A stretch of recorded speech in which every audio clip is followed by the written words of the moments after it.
Здравейте, казвам се Маргарита Василева от град Казанлък съм и съм психолог. Днес ще ви разкажа малко повече за биорезонансната диагностика.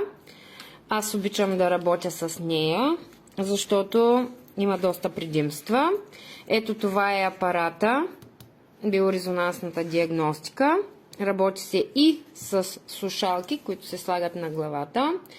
На принципа, че всичко трепти и вибрира, се сканира цялото тяло.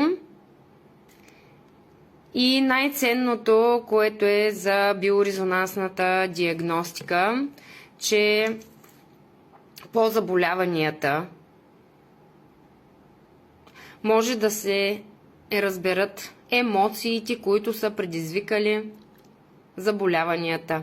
Много често в практиката си с хората, те не могат да назоват и да разпознаят емоциите си, които са довели до определеното заболяване. Ето така изглежда и програмата.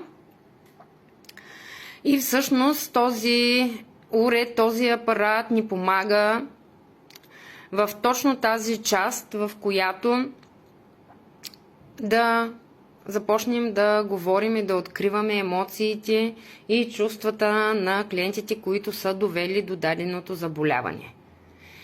И като психолога работи с чувствата и емоциите и лекува душата. Съответно, здрав дух, здраво тяло.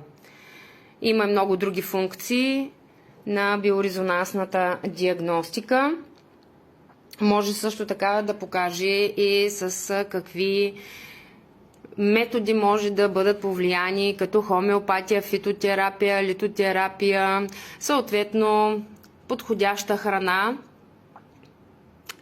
и може да се насочат клиентите към определените вече лекари, които да помагат и на чисто физическо ниво.